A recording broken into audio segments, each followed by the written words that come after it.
All right, moving on. One of the key highlights of Prime Minister Modi's speech from the Red Fort was the announcement of next generation GST reforms.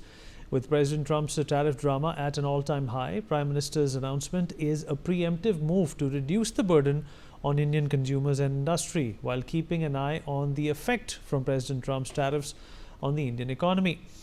Following the Prime Minister's announcement, the Finance Ministry released details about the reform, saying that the ministry will further simplify the tax slabs and focus on three pillars, namely structural reforms, rate rationalization, and ease of living and conducting business. Before we dive into the debate, let's listen in to what the Prime Minister had to say about the next generation GST reforms during his speech.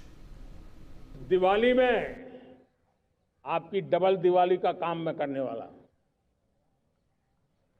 इस दिवाली में आपको एक बहुत बड़ा तोहफा देशवासियों को मिलने वाला है।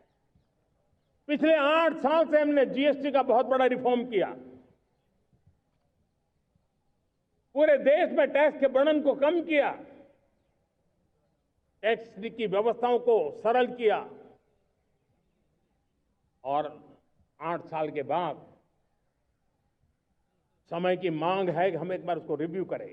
हमने एक हाई पावर कमेटी को बिठा करके रिव्यू शुरू किया, राज्यों से भी विचार विमर्श किया और मेरे प्यारे देशवासियों, हम नेक्स्ट जनरेशन जीएसटी रिफॉर्म्स लेकर के आ रहे हैं। ये दिवाली के अंदर आपके लिए तोहफा बन जाएंगे। सामान्य मानवीय की जरूरतों के टैक्स भारी मात्रा में कम कर दिए जाएंगे। बहुत बड़ी सुविधा बढ़ेगी। हमारे एमएसएमई, हमारे लघु उद्यमी, इनको बहुत बड़ा लाभ मिलेगा। रोजमर्रा की चीजें बहुत सस्ती हो जाएगी और उससे इकोनॉमी को भी एक नया बल मिलने वाला है।